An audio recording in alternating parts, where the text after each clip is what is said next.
বন্ধুরা, এখন বাজে দুপুর 1:30। আমি বেরিয়েছি সুন্দর করে সেজে রেডি হয়ে সিনেমা দেখতে। হ্যাঁ বন্ধুরা, তোমরা দেখতে থাকো ভিডিওটা। বেরিয়ে গেলাম সিনেমা দেখতে বাড়ির বাইরে থেকে। আমাদের বাড়ির বাইরে এটা। যাচ্ছি এখন হাঁটতে হাঁটতে। এক দাদাভাই সাইকেল নিয়ে যাচ্ছে, বাসে উঠলাম। বাসে চেপে ঢুকে গেলাম কলাপাতা রেস্টুরেন্টে। কলাপাতা রেস্টুরেন্টে ঢুকে খাবার দাবার খেলাম। সবাই খাচ্ছে, আনলিমিটেড খাওয়া দাওয়া, ডিমের কারি, ডাল, ঝুরি আলু ভাজা, চাটনি, কাগজি লেবু আর সঙ্গে মিল। আমার বড়মহাশয় খাচ্ছেন, আমিও খাচ্ছি। তাতে আছে মাছের চচ্চড়ি। আমার বড়মহাশয় আবার মাছের চচ্চড়ি খান না, উনি ভেজ। উনি উনি ভেজ খাচ্ছেন, আমি ডিমের কারি। আমি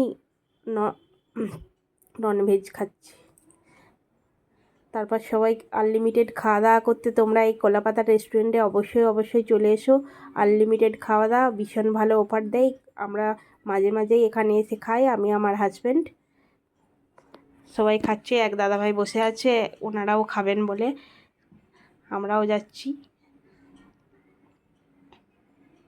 আমার বড়মহাশয় হাঁটতে হাঁটতে সিনেমা হলের টিকিট কাটতে গেছে। সিনেমা দেখার কত লাইন দেখো বন্ধুরা। আমরা এই লাইন পেরিয়ে তারপর সিনেমা হলে ঢুকেছি। আমার বড়মহাশয়ও হাঁটতে হাঁটতে যাচ্ছে। হাঁটার পরে দুজনে লাইনে দিলাম। লাইনে ঢোকার পরে তারপর নন্দন সিনেমা হলে ঢুকে গেলাম সিনেমা দেখতে। সিনেমা দেখার পরে সিনেমার শো শুরু হয়ে গেছে, এই যে শো চলছে।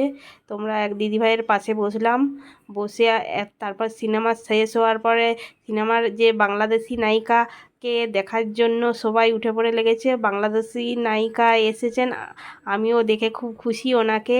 উনি খুব সুন্দর, সুইট দেখতে, আমার খুব পছন্দ হয়েছে ওনাকে। বাংলাদেশি নায়িকাকে দেখতে পাবো আমি এটা স্বপ্নেও ভাবতে পারিনি। সবাই দেখার জন্য আকুল হয়ে আছে। দেখো বন্ধুরা, কত কত ফোন ভিডিও সবাই করছে, ফোন নিয়ে কত সবাই ভিডিও করছে। দেখো, আমিও দেখছি, আমারও খুব সুন্দর লেগেছে, উনি খুব সুইট। তারপর নন্দনের বাইরে ভিতরটাকে দেখালাম সিনেমা। তারপর আর্ট ফিল্ম দেখতে চলে এলাম। এই সরি আর্ট মানে হাতে আঁকা একটা বাচ্চাকে দেখো কি সুন্দর